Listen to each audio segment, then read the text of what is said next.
네, 세 번째 발표를 맡은 자본시장연구원의 강현주라고 합니다. 지난주에 정부가 MSCI 선진국 지수 편입을 위한 외환 및 자본시장에 관한 종합 로드맵을 발표한 바 있는데요. 이 종합 로드맵에서 사실 핵심적인 사안이라고 할 수 있는 것이 외환시장의 24시간 개방과 관련된 외환시장의 접근성 문제입니다. 오늘 제가 말씀드릴 내용은 이런 시장 접근성 개선과 관련해서 이미 사실은 2024년 7월에 있었던 외환시장의 거래 시간 연장과 관련해서 그 효과를 분석해서 오는 7월로 예정되어 있는 24시간 개장에 대한 어떤 시사점을 얻고자 하는 것이 오늘 말씀드릴 주된 연구 내용이라고 할 수 있겠습니다.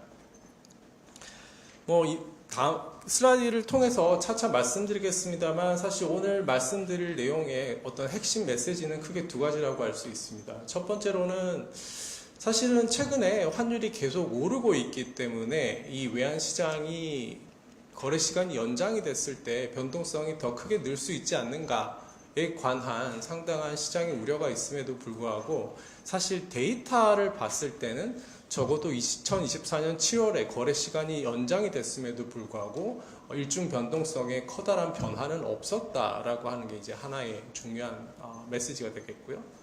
두 번째 메시지는 이제 이러한 사실에 비추어서 결과적으로는 앞으로는 거래 시간이 추가로 연장이 될 텐데 그러면 새로운 시간에 맞춰서 우리가 기존에 외환 당국이 해왔던 시장 안정화 노력들을 계속 해 나가는 것이 훨씬 생산적인 논의의 방향이 되지 않겠는가. 또 이런 노력들을 통해서 외환시장과 자본시장이 서로 선순환하는 기틀을 맞이할 수 있지 않겠는가 하는 것이 오늘 말씀드릴 내용의 주된 핵심 내용이라고 할 수 있겠습니다. 먼저 첫 번째로는 왜 MSCI 선진국 지수인가 라는 것부터 잘 아시겠습니다만 잠깐 짚고 넘어가겠습니다. 사실 한국 주식시장은 지난해 코스피가 무려 75.6% 상승해서요. 이제 세계 시가총액의 이제 한국 주식시장이 차지하는 비율이 한 2% 이렇게 차지하고 있습니다. 이미 우리나라 주식시장은 FTSE 상으로는 선진시장 지위를 얻었습니다만 그럼에도 불구하고 좀 더 시장의 영향력이 높은 MSCI 상으로는 여전히 신흥국 지수로 분류되고 있는 상황입니다. 사실 이러한 점은 우리나라의 채권 시장이 오는 4월에 선진국 지수인 윅비에 이제 편입될 예정이 있는 상황이고요. 실물 경제 측면에서도 IMF에 의해서 우리나라의 실물 경제는 이미 선진 경제로 분류되고 있는 이런 상황과 사실 크게 괴리가 되고 있는 상황이라고 할 수 있겠습니다. 선진국 지수 편입이 중요한 것은 사실 비단 어떤 국격상의 문제만은 아니고요. 좀 더 실질적으로 보자면 이 자금의 성격 그리고 규모 측면에서도 MSCI 선진국 지수에 편입되는 것이 매우 중요합니다. 사실 실제로 선진국 지수에 편입이 됐을 때 얼마만큼의 자금이 유입될지에 대해서는 연구 결과에 따라서 사실 상당히 차이가 많이 존재함에도 불구하고 사실 이 선진국 지수에 추종하는 자금이 즉 DM을 추종하는 자금이 신흥국 대비 5배나 6배 이미 굉장히 큰 규모의 자금이기 때문에 우리나라가 선진국으로 재분류됐을 때에 한국 주식시장이 더 장기적이고 안정적인 자금의 유입을 기대할 수 있다는 점이 매우 큰 장점이라고 할 수 있겠습니다. 이를 통해서 사실은 주식시장과 외환시장 모두 다 좀 변동성에서 개선을 도모할 수 있는 그런 부분이 있겠고요. 그리고 선진국 지수 편입을 통해서 사실 우리나라의 주식시장이 그동안 코리아 디스카운트라는 오명을 계속 써왔음에도 불구하고 향후에 이렇게 선진국 지수에 편입이 될 경우 해외 투자자로부터 신뢰를 확보하고 우리 주식시장이 어떤 정당한 가치를 평가받게 되는 중요한 계기가 될 것으로 생각이 됩니다. 다만 이 MSCI가 보는 어떤 편입 결정에서의 핵심 문제는 단순히 2% 이런 시장 규모가 아니라 시장 접근성, 즉 제도적인 편의성이 될 것입니다. 즉 외국인 투자자가 한국 시장에 투자했을 때 느끼는 제도적 혹은 인프라던가 운영상의 어떤 마찰이 얼마나 축소될 것인가가 향후의 중요한 평가의 중심 부분이 될 것 같습니다. 다음은 선진국 지수 편입을 위해서 지금까지 정부가 진행해온 개선 조치, 그리고 MSCI가 여전히 미흡하다고 평가하는 그런 사항들에 대해서 짧게 요약해 보았습니다. 해당 사항들은 이제 지난주에 정부가 발표한 로드맵상에 다 정리가 되어 있는 부분인데요. 이 부분들을 간략히 다시 말씀드리면, 정부는 이미 2024년 7월부터 외환시장 거래 시간을 기존 3시 반 마감해서 이길 새벽 2시까지 연장을 한 바가 있었고요. 이런 외환시장 거래와 관련된 이제 개선이 큰 부분이 있었고, 그 외에도 사실은 중요한 변화라고 할 수 있는 것은 해외의 금융기관들이 영내 외환시장에 참여할 수 있도록 하는 RFI 제도를 도입해서 외환시장의 어떤 폭과 깊이를 더한 부분들이 있겠습니다. 또한 제도나 어떤 인프라 측면에서 외국인 투자자 등록 제도를 폐지한다거나 실명 확인을 개선하는 부분들, 그리고 계속 MSCI 요구에 맞추어서 영문 공시를 확대하는 이런 부분들을 추진해 왔습니다. 다만 그럼에도 불구하고 MSCI가 지속적으로 미흡하다라고 지적하고 있는 과제는 요약해보면 크게 4가지로 이제 분류할 수 있겠는데요. 첫 번째로는 여전히 외환시장 선진화와 관련해서 어떤 개선의 여지가 크다라고 볼 수 있겠습니다. 외환시장 선진화와 관련해서 요구하는 어떤 핵심은 2가지로 볼 수 있겠는데요. 즉, 오후 새벽 2시에 끝나는 외환시장이 아니라 24시간 열려 있어서 투자자들이 언제나 어떤 위험에 대응할 수 있는 시장이 필요하다. 즉 24시간 개장의 이슈가 하나 있고, 2번째로는 역외 시장이 부재해 있다라는 측면입니다. 즉 역외에서 결제할 수 있는 시장이 필요하다. 이 2부분이 이제 지금 외환시장 선진화와 관련된 핵심 이슈가 되겠습니다. 그 외에 나머지 3가지들, 즉 옴니버스 계좌의 활용상의 장애라던가 실명 확인의 문제와 관련된 어떤 거래나 결제 인프라 개선과 관련된 부분들이 있고요. 또 3번째로는 여전히 확대하고 있음에도 불구하고 여전히 영문 공시가 굉장히 제한적이라던가 배당락 이후에 배당금이 공시가 된다라고 하는 이런 공시와 관련된 어떤 정보 투명성의 제고가 개선될 여지가 있다는 점, 또한 이제 공매도 규제와 관련된 제도가 급격하게 변하는 문제, 또는 파생상품 접근과 관련된 제한 문제, 이와 같은 어떤 투자 수단과 관련된 문제들, 즉 대체로 2번째, 3번째, 4번째가 자본시장과 밀접한 연관이 있다라고 한다면, 순수하게 외환시장과 관련된 어떤 문제라고 한다면 그것은 아마 첫 번째 문제가 될 것 같습니다. 따라서 이제 지난주 금요일에 발표된 그 로드맵상에 따르면 정부가 제시한 이제 외환시장 개선의 어떤 타임테이블은 이렇게 제시되고 있습니다. 일단 26년 7월, 즉 올해 하반기부터 외환시장이 24시간 개장되는 그런 형태가 될 것입니다. 이를 위해서 중개사들을 통해서 이제 야간에도 24시간 이제 중개 시스템이 연장이 될 수 있도록 하는 조치를 취하고 있고요. 2번째로는 전자거래 가이드라인을 통해서 사람이 없더라도 이제 거래가 원활하게 진행될 수 있도록 하는 그런 부분들을 추진하고 있는 상황입니다. 또 여객 결제망과 관련해가지고 이와 관련해서는 9월부터 시범 운영이 될 예정이고, 내년부터는 정식 시행되는 그런 단계를 밟아갈 예정입니다. 이러한 노력들이 사실 잘 결실을 맺어져서 MSCI 선진국 지수 편입 노력이 순탄하게 진행이 된다라고 하면 향후 예상 경로는 이제 이렇게 될 것 같습니다. 일단 올해 6월에 MSCI가 한국을 와치리스트에 올리는 그런 조치가 있을 수 있고요. 그리고 그로부터 1년 후에 실제 편입 결정이 내려질 수 있습니다. 그리고 편입 결정이 내려진 다음에 실제로 편입되는 것은 그로부터 1년입니다. 따라서 이제 MSCI와 관련해가지고 정부의 로드맵이 나왔고 관련된 제도적인 개혁들이 따라서 진행이 될 것으로 보입니다. 다만 이제 그럼에도 불구하고 이런 것들이 금방 즉각적으로 사실은 편입이 될 수 있는 것들은 아니고 꽤 장기적인 노력과 해외 투자자들이 실감할 수 있는 그런 경험들이 뒷받침되어야만 실제 편입이 이루어질 수 있기 때문에 사실 시장 참가자와 외환 당국이 모두 합심해서 노력해야 될 부분이 아닌가 생각됩니다.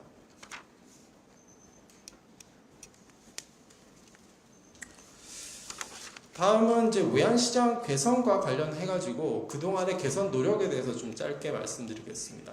작년 2024년 7월에 거래 시간이 연장이 되고 나서 실질적으로는 거래량 자체가 굉장히 많이 늘어났습니다.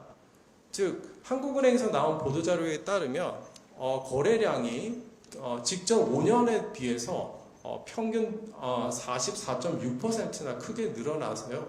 이제 거래량 자체가 굉장히 크게 늘어나서 어떤 시장의 뎁스가 이제 늘어난 그런 형태가 숫자적으로는 좀 확인이 되고 있습니다.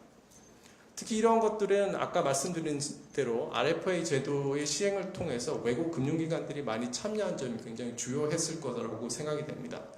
다만 이제 오늘 연구에서 말씀드릴 내용은 이렇게 거래량이 늘어났을 때 과연 변동성 자체가 안정화됐을까는 사실 좀 별도의 문제일 수 있기 때문에 오늘 사실 연구가 주목하고 있는 것은 변동성이 어떻게 됐을까, 따라서 24시간 개장했을 때 안심할 수 있는가에 관련된 내용들을 설명드리고자 합니다.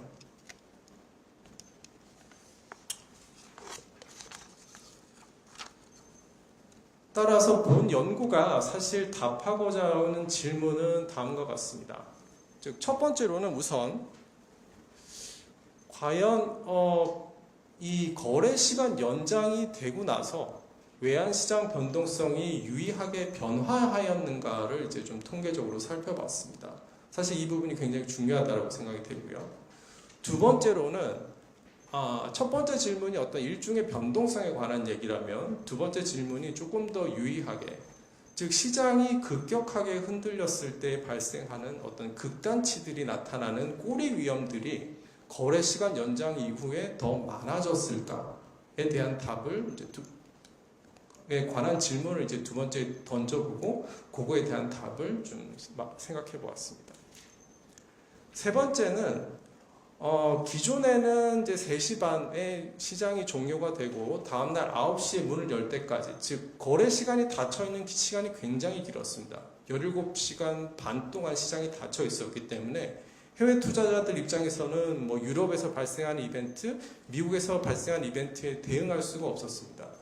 이런 그 시장이 닫혀 있음으로 인해서 발생하는 어떤 변동성의 문제들이 있었는데, 거래 시간이 사실은 늘어나면서 이 시장이 닫혀 있는 기간이 줄어들면서 그러면 이 오버나잇 간의 갭의 변동성은 얼마나 감소했는가? 아마 시간이 줄었기 때문에 이게 기계적으로도 크게 감소했을 텐데요. 그 감소 정도가 얼마나 유의미한가를 살펴보았습니다. 마지막으로 네 번째는 결과적으로 유럽 시간대 같은 경우에 기존에는 NDF만 있던 시장, 즉 차익골제 선물함만 있던 시장이고 정규장이 없었는데 거래 시간이 연장이 되면서 정규장이 새로 생긴 이 유럽 시간대의 경우에 정규장과 NDF를 비교해 보면 어느 시장이 더 안정적인가? 사람들이, 해외 투자자들이 기존에는 NDF 거래에 훨씬 익숙해 왔는데 어느 시간대가 어느 시장이 더 안정적으로 운영이 되고 있는가 하는 것을 좀 살펴봤습니다. 내용을 요약하면은 이러합니다. 즉 외환시장 거래 시간 연장이 2024년 7월부터 이루어졌는데요.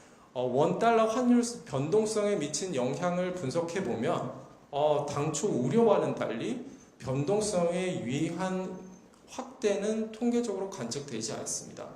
즉 시장이 거래 시간이 크게 늘어났음에도 불구하고 어떤 스트럭처란 그런 외환시장의 변동성 자체는 확인되지 않아서 굉장히 안정적으로 운영이 되고 있다, 이렇게 볼 수 있겠고요. 두 번째로는 꼬리 위험과 관련된 건데 극단치 값들이, 환율이 극단적으로 움직이는 그런 빈도가 과연 외환시장 거래 시간이 연장이 되고 나서 더 많이 늘었을까 하는 문제를 살펴보면 오히려 그런 우려와 반대로 그 빈도가 줄어들었다는 게 이제 통계 결과입니다. 그리고 세 번째로는 일간의 갭 변동성, 즉 외환시장이 닫혀 있는 기간 동안에 나타난 변동성이 어떻게 되는가를 보면 거래 시간이 연장이 되고 나서 갭 변동성이 절반 이하로 줄어들었다 하는 점입니다. 이 점은 나중에 다시 한번 말씀드릴 텐데 이 폭이 사실 단순히 시간이 줄어들었기 때문에 갭 변동성이 줄어든 그 이상으로 크게 줄어든 효과를 확인할 수 있습니다. 마지막으로는 동일한 시간대, 즉 유럽 시간대, 우리가 자고 있는 유럽 시간대에 NDF와 정규장을 비교해 보면 정규장이 NDF보다 마지널하긴 하지만 어쨌든 정규장의 변동성이 훨씬 비교적 작은 것으로 나옵니다. 약 96% 정도로 절대값으로 보면 한 0.2%포인트에 해당하는데요. 어쨌든 정규장이 ND보다는 변동성이 적다 이렇게 얘기할 수 있겠고요. 이게 이제 뭐 오늘 말씀드릴 내용의 핵심이라고 할 수 있겠습니다.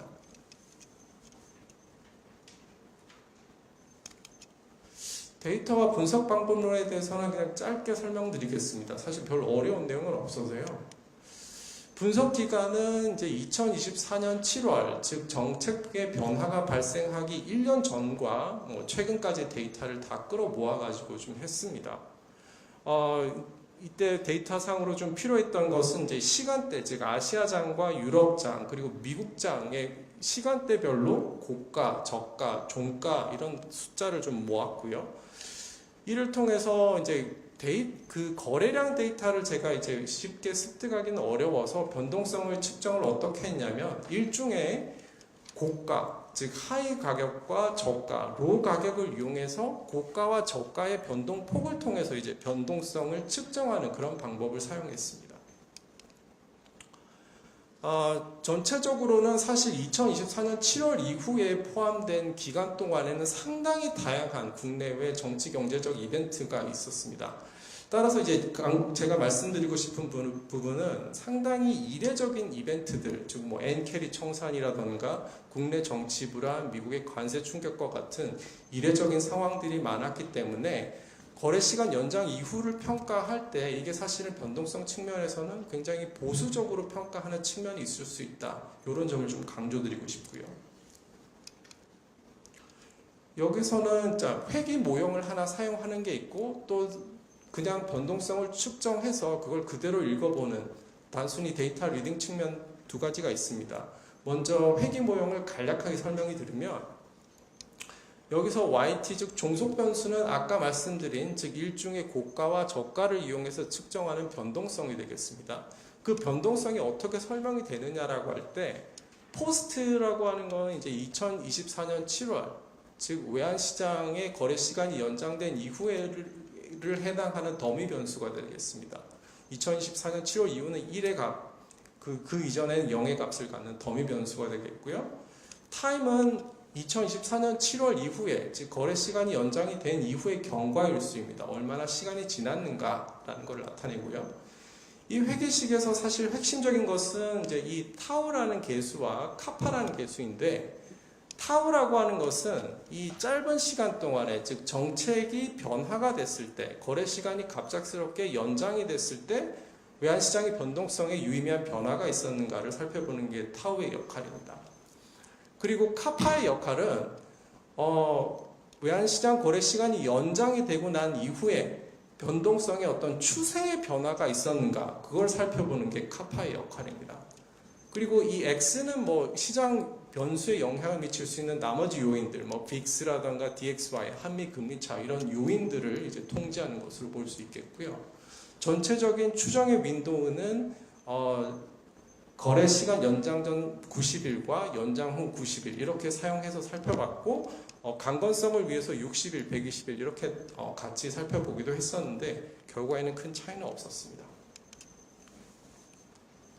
꼬리 위험 분석과 관련해 가지고는 두 가지 지표를 살펴봤는데요. 하나는 극단치 값이 얼마나 자주 발생하느냐, 즉 극단치 빈도에 관련된 것이고요.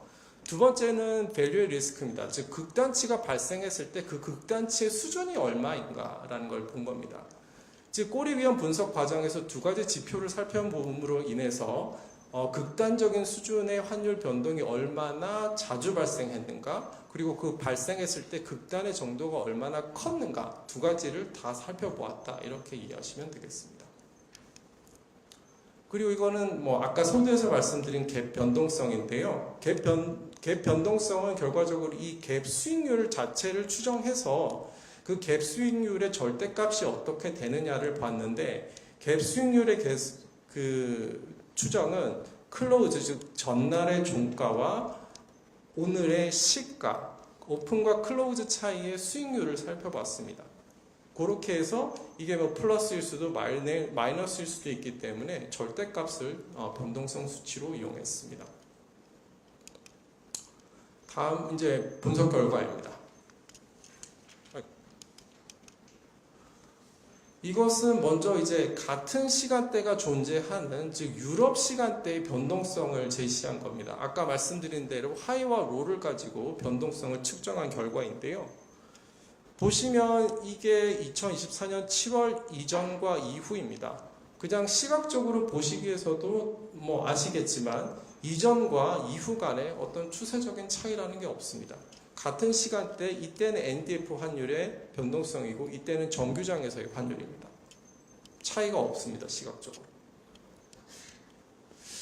이것은 이제 사실은 일중 변동성인데요. 이때의 경우에는 이제 아시아장이죠. 우리나라 3시 반까지의 일중의 어떤 변동성을 측정한 결과, 이거는 유럽 시간까지 이제 거래 시간이 연장된 이후의 변동성 결과. 보시면 이게 조금 더 커진 것처럼 보입니다. 아무래도 이제 거래 시간이 늘어났기 때문에 시각적으로 그렇게 보일 수도 있습니다. 근데 다만 이제 뒤에 통계적인 분석 결과를 보면 체계적으로 그렇게 늘어난 건 아니다라는 결과가 나옵니다. 이게 아까 말씀드린 회귀 모형을 추정한 결과가 있는데요. 아까도 말씀드렸다시피 이제 중요한 변수는 이 타우, 즉 즉각적으로 변동성이 늘어났느냐, 거래 시간이 연장이 되고 나서 카파, 즉 거래 시간이 연장이 되고 나서 변동성이 추세적으로 변했는가, 그거를 추정한 결과입니다. 추정치를 살펴보면 사실 이제 통계적인 유효성은 전혀 없습니다. 즉 뭔가 어떤 값이 나왔지만 이게 통계적으로 유의미한 전후의 변화가 있었다라고 말하기가 어렵다라는 것이죠. 즉 이제 데이터상으로는 거래 시간이 연장이 돼서 직관적으로는 뭔가 변동성이 늘어났을 것 같지만 그게 데이터상으로는 확인이 되지 않는다가 여기까지의 결론입니다. 다음은 꼬리 위험인데요. 꼬리 위험에도 아까 사전에 보여드린 바와 같이 어떤 극단치 빈도라고 하는 것은 오히려 줄어든 것처럼 보이고요. 극단치가 나타났을 때 그 환율 변동의 정도의 경우에도 사실은 정책 전이나 정책 후, 즉 거래 시간 연장 전후로 큰 차이가 없습니다. 따라서 그 꼬리 위험 상으로도 거래 시간 연장의 꼬리 위험을 확대시키지 않은 것으로 보입니다. 갭 변동성을 살펴보면 갭 변동성은 시간이 굉장히 많이 줄어들었기 때문에, 즉 외환시장이 열리지 않는 시간이 굉장히 많이 줄어들었기 때문에 갭 변동성은 매우 통계적으로 유의하게 줄어든 것으로 나오고, 아까도 말씀드렸다시피 그 폭이 무려 절반 이상으로 줄어든 것처럼 나옵니다. 그래프상으로도 이렇게 확인할 수 있고요. 근데 다만 이건 아까 말씀드린 바와 같이 그 폐장 시간이 사실 줄어들었기 때문에 매우 기계적으로 줄어드는 측면이 있습니다. 그런데 우리가 환율이 랜덤워크를 따른다라고 한다면, 사실 이제 통계적으로 거의 그렇습니다만, 랜덤워크를 따른다라고 가정하면 이 환율의 변동성이라고 하는 것이 사실 시간의 제곱근에 비례하기 때문에 이 기계적으로 시간이 줄어들게 되면 시간 단축으로 인해서 기대되는 변동성의 단축폭이라고 하는 것은 약 37%에 해당됩니다. 그렇지만 이제 우리가 실제 관측한 갭 변동성의 감소율은 54%이거든요. 따라서 이제 단순한 시간의 감축 이상의 어떤 변동성 감축 효과가 있었다라는 것을 여기서 확인할 수 있습니다. 아마 이제 그 요인들은 뭐 이런 것들로 좀 예상할 수 있겠는데요. 뭐 글로벌 정보 반영이 개선됐다라던가 하는 뭐 여러 가지 요인들이 기여하는 것으로 보입니다. 다만 이제 뭐 사실은 이제 이렇게 거래 시간이 늘어나면서 그만큼 외환 당국이 더 신경을 많이 썼기 때문에 이와 같은 어떤 내생적인 정책 노력 역시 기여한 것으로 볼 수 있겠습니다. 다만 여기서 오늘은 이제 대체적으로는 이제 좀 기계적으로 이게 어떻게 됐는가를 분석했기 때문에 정확한 원인이 뭔가에 대해서는 좀 더 심도 깊은 연구가 필요한 것 같고요. NDF를 살펴보면 유럽 시간대의 NDF의 그 정규장에 해당하는 유럽 시간대 우리나라의 그 정규장에 해당하는 환율의 변동성은 약 5.8%로 나왔는데 같은 시간대 NDF의 환율 변동성은 6%입니다. 따라서 정규장이 NDF에 비해 뭐 경제적으로 유의하다라고 할 수는 없지만 통계적으로는 유의하게 변동성이 줄어드는 것으로 나왔습니다. 따라서 이러한 점을 좀 단순하게 그냥 논리를 연장해 본다면 이제 뉴욕 시간대에 NDF만 거래되고 있는 상황에서 뉴욕 시간대까지 정규장이 확대가 된다라고 하면 이게 전체적으로는 일종의 변동성을 의외로 줄여줄 수 있는 그런 효과도 있지 않을까 이렇게 조금은 낙관적으로 기대하고 있습니다. 마지막 결론입니다. 결론의 이제 주요 발견은 다음과 같습니다. 오늘 제가 두서없이 굉장히 짧은 시간 동안 많이 말씀드린 건데요. 생각보다는 거래 시간 연장 이후의 변동성 변화가 제한적이다. 꼬리집 위험 지표는 안정적이고 외환시장 그 폐장 시간이 줄어들면서 오버나잇 갭도 줄었다. 그리고 정규장이 NDF보다 상대적으로 안정적이다. 이게 이제 오늘의 주요 발견이고요. 이를 통한 시사점은 이렇게 생각합니다. 첫 번째로는 우리가 이제 최근에 환율이 오르고 있기 때문에 어쨌든 외환시장 거래 시간이 연장되는 것에 대해서 막연히 두려움을 갖고 있을 수는 있지만 사실은 접근성을 개선하는 노력들이 계속 필요하지 않는가. 그리고 그에 대한 어떤 정책적인 노력을 계속 발굴해 나가는 것이 좀 더 생산적인 논의가 되지 않겠나 이렇게 생각하고 있고요. 특히 그 MSCI 편입과 관련해서는 이제 계속 말씀드립니다만 실질적인 제도가 어떻게 됐느냐만큼이나 투자자가 체감할 수 있느냐가 굉장히 중요한 부분들이기 때문에 그러한 접근성을 강화하는 노력들이 필요하지 않겠나 이렇게 판단이 됩니다. 그리고 장기적으로 사실은 우리 외환 시장의 그런 접근성이 개선이 된다라고 하면 이게 시발점은 MSCI의 편입을 위해서 시작되는 거겠습니다만 이런 접근성 노력 자체가 사실은 외환시장 내 어떤 참여 폭을 넓히고 거래량을 늘리고 종국적으로는 MSCI의 편입을 늘려서 편입을 통해서 향후에 더 많은 어떤 외환 거래량이 늘어나는 그런 선순환을 가져올 수 있지 않을까 하는 그런 장기적인 평가에 대해서도 조금 기대해 보는 바가 있습니다. 이상 제 발표를 마치겠습니다. 경청해 주셔서 감사합니다. 강현주 선임연구위원님께